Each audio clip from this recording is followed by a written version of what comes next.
Pourquoi a-t-on changé de nom? On a changé de nom parce que justement on voulait faire le pendant entre le syndrome coronarien aigu et le syndrome coronarien chronique. C'est montrer que la maladie coronaire est une maladie chronique et que ce n'est pas parce qu'on est traité à un moment donné que malheureusement cette maladie ne va pas survenir avec des événements tout au cours de la vie de nos patients.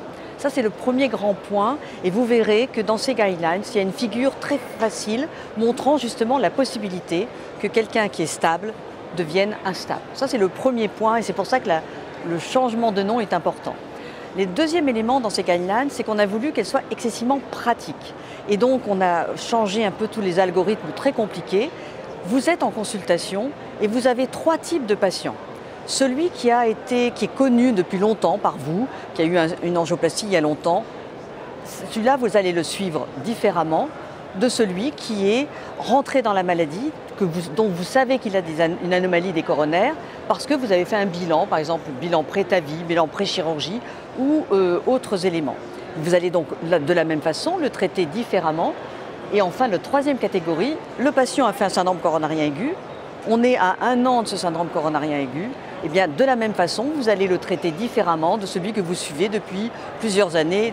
Donc on a voulu faire des guidelines très pratiques. Donc ça, c'est le deuxième élément important. Et enfin, le troisième élément que tout le monde attend, c'est le traitement. Et bien là aussi, ce traitement, vous allez le voir, est assez vaste. Il s'adapte à tous les patients. Et donc, on s'interdit d'éliminer certaines possibilités thérapeutiques de façon à ce que tout le monde, en fonction d'un patient donné, puisse avoir le meilleur traitement pour ce patient donné.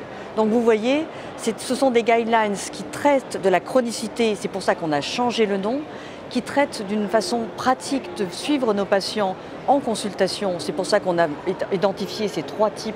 Et puis c'est de façon à adapter le traitement antithrombotique et le traitement médicamenteux associé en fonction de chacun de nos patients et qu'on ne soit pas en contradiction avec des guidelines.